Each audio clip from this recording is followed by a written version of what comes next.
Il-qalba diġitali qed twassar għal iżjed effiċjenza u aċċessibilità fil-qrati Maltin.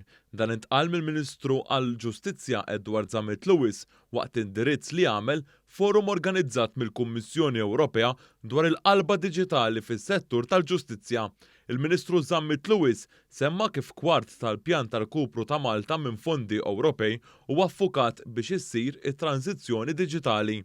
Hawnhekk semma kif se jsir investiment ta' 10 miljun euro sabiex tkompli ssir il-qalba diġitali fil-qrati ta' pajjiżna.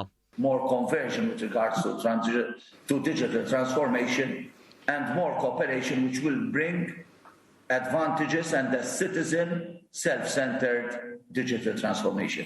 Waqt dan il-forum tkellem ukoll il-Kummissarju Ewropew għall-Ġustizzja Didier Reynders li fisser il-qalba diġitali bħala waħda importanti għaliex issaħħaħ il-ġustizzja fl-Unjoni Ewropea għalli dan qed iseħħ fid-deċenju li l-Unjoni Ewropea qed tiddedika għal qalba diġitali.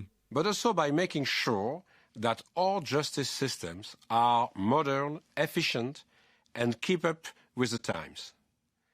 It would be quite impossible to guarantee the rule of law without first guaranteeing that the institutions it rests upon are functioning well.